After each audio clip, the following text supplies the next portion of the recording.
সমানুকরণ বিক্রিয়া সম্পর্কে আমাদের ধারণা ক্লিয়ার হয় না। সমানুকরণ বিক্রিয়াটা কি? যদি দুইটা যৌগের আণবিক সংকেত একই হয় কিন্তু গাঠনিক সংকেত ভিন্ন হয়, তখন তাদেরকে একে অপরের সমাণু বলা হয়।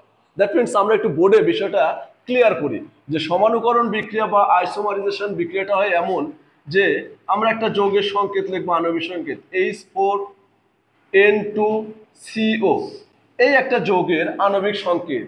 এই যৌগ থেকে যদি দুইটা ভিন্ন গাঠনিক সংকেত বিশিষ্ট যৌগ তৈরি করতে পারি যাদের আণবিক সংকেত হবে একটাই, তাহলে আমরা তাদেরকে বলবো যে এই বিক্রিয়ার নাম হলো সমানুকরণ। অর্থাৎ একটা সমাণু থেকে আর একটা সমাণু প্রস্তুত বা তৈরি হওয়ার প্রক্রিয়াকে বলা হয় সমানুকরণ বিক্রিয়া।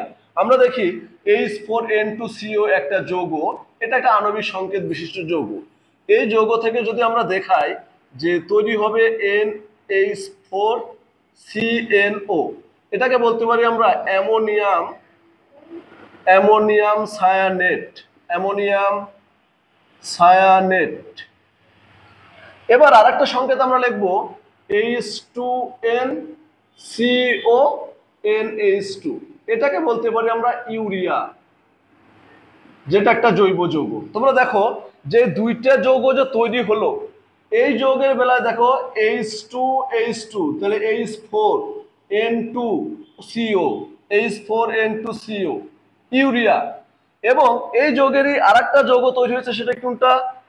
N কয়টা? দুইটা, হাইড্রোজেন 4টা, CO 6টা।